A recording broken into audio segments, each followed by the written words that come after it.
네, 하나님을 아는 것이 우리의 힘입니다. 네, 오늘은 죽음에 이르는 7가지 죄 중에서 6번째 탐식, 꽉 찬 배와 텅 빈 영혼에 대해서 함께 나누겠습니다. 죽음에 이르는 7가지 죄, 기독교 전통이 우리에게 전해준 7가지 대죄의 목록은 이와 같은데요. 교만, 시기, 분노, 나태, 탐욕, 탐식, 정욕입니다. 네, 오늘 나눌 탐식에 대해서 히에로니무스 보스는 이렇게 그림에 묘사하고 있습니다.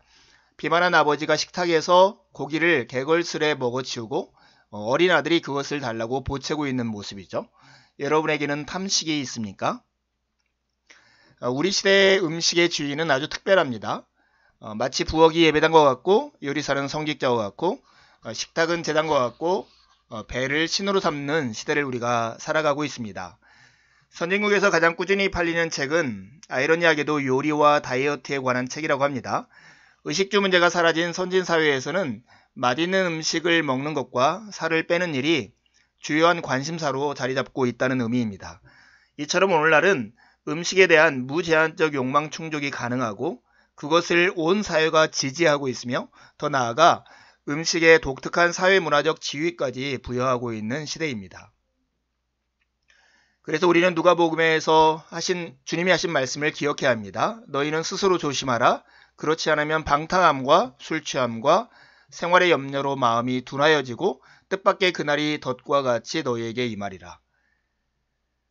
탐식의 5가지 유형과 탐식의 본질을 살피는 것이 중요합니다. 왜냐하면 우리는 탐식이 뭐가 그렇게 큰 죄가 될까 하는 생각을 가지고 있기 때문이죠. 탐식의 5가지 유형.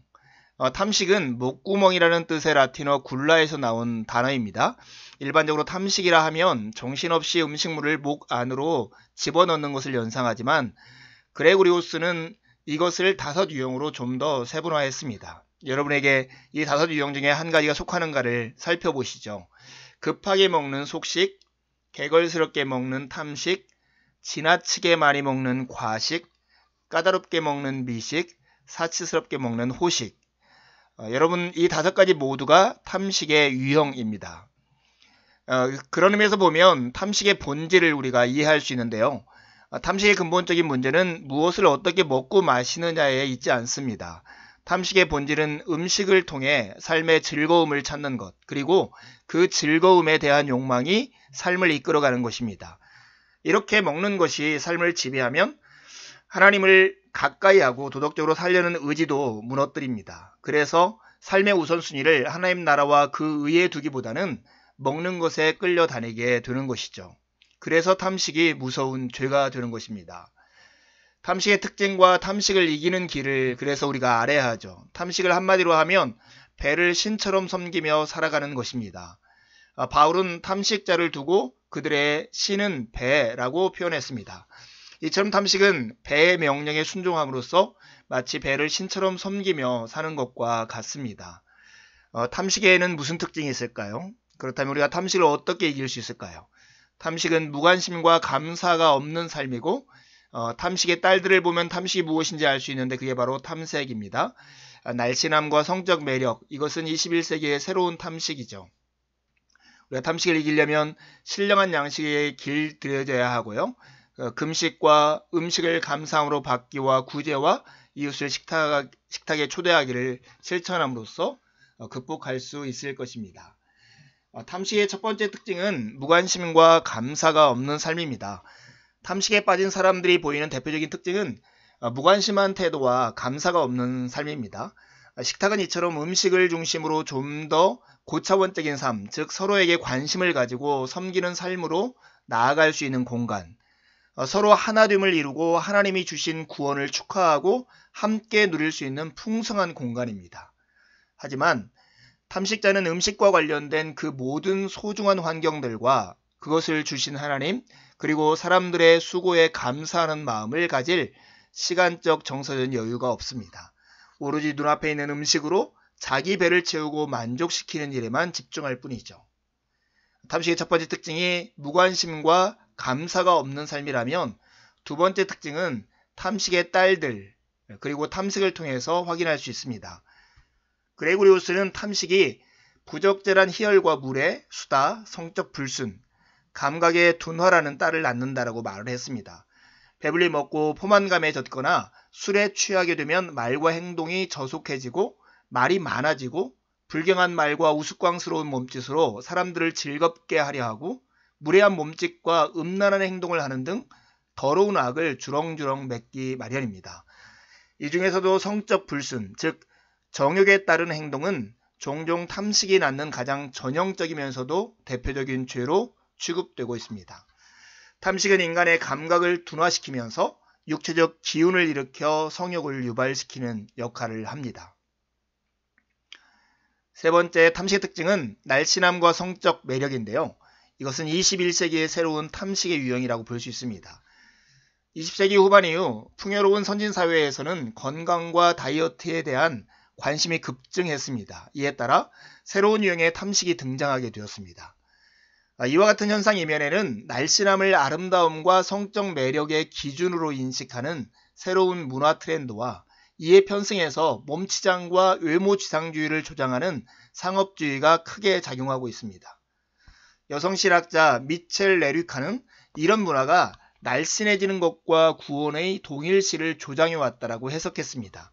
이와 같은 새로운 유형의 몸의 숭배 사상은 현대인들을 새로운 유형의 탐식가로 만들고 있습니다. 그렇다면 이런 탐식을 우리는 어떻게 이길 수 있을까요? 첫 번째는 신령한 양식에 길들어져야 합니다. 비만이나 식탁을 극복하기 위해서는 양을 줄이는 훈련을 하기 이전에 몸의 성향을 바꾸는 근원적인 작업을 하고 몸이 스스로 담백한 것을 찾고 적은 양에 만족하도록 길들여야 합니다. 그리스도인의 탐식을 극복하는 것도 마찬가지죠. 음식을 통해 즐거움과 만족을 누리는 몸의 생리를 근본적으로 바꿔야 합니다. 사람은 영적인 존재로서 영적인 허기를 갖기 마련입니다. 사람들은 그 허기를 종종 육신의 양식을 통해 채우려고 합니다. 탐식을 극복할 수 있는 근원적인 치유책은 하나님의 선하심을 맛보고 그것을 더 즐기도록 만들어서 식도락의 습관에서 조금씩 벗어나는 것입니다. 두 번째, 탐식을 이기는 길은 금식입니다. 금식은 일정 기간 동안 음식을 끊어 몸을 지탱하는 에너지의 근원을 차단하는 일종의 자기 부인 행위이죠.